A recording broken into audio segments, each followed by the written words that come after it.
ट्रेनमा सर्र चढेर डिमापुर भएर हामी मोलबम भन्ने गाउँ नागाल्यान्डको त्यहाँ पुग्यौँ र आजको भिडियोमा हामी मोलबम एक्सप्लोर गर्दैछौँ। सो हामी अहिले नागाल्यान्ड टुरमा रहेका छौँ र नागाल्यान्डको मोलबम भन्ने एउटा गाउँमा रहेका छौँ। आजको भिडियोमा म तपाईँलाई मोलबम गाउँ कस्तो रहेको छ त्यो तपाईँलाई देखाउनेछु।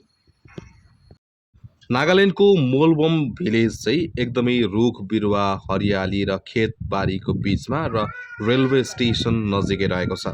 हामी पुग्न साथ सोही दिन हाम्रो साली ग्याङको साथमा हामी रेलवे स्टेसन जुन बन्दै गरेको त्यो भिजिट गर्नका लागि पुग्यौँ। मेरो चाहिँ 5 जना साली र 5 जनामा आज 4 जना सालीहरूलाई लिएर हामी मोलबम स्टेसन घुम्न गइरहेका छौँ।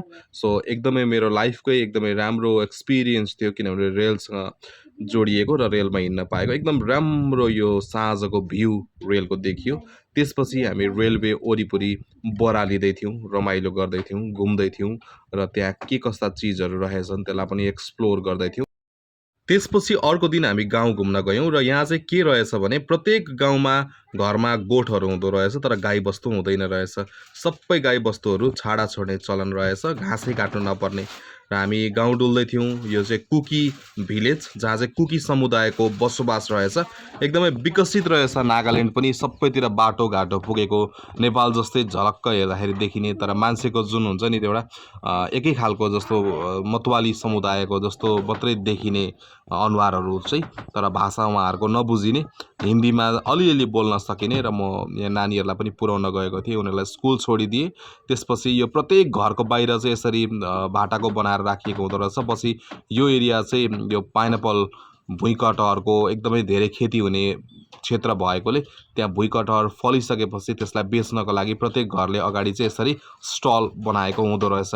सो घरहरू चाहिँ एकदमै एउटै प्रकृतिको, नेपाल जस्तो जस्तै, नेपालको गाउँ जस्तो जस्तै देखिने, तर यसो गाडीको नम्बर प्लेट हेर्दा चाहिँ नागाल्यान्डमा छु है भन्ने खालको देखिने।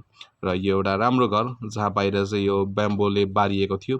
र अर्को एउटा यस्तो घर, माटो एकदमै चिम्टाइलो भएकोले यहाँ धेरै अरू खेती सब्जीहरू चाहिँ नहुने, फेरि खुल्ला रूपमा गाईबस्तु छोड्ने हुँदाखेरि त्यसरी खेती नै नगरिने। यो पेट्रोल पम्प नजिकै रहेछ र बाटोघाटो एकदम राम्रो।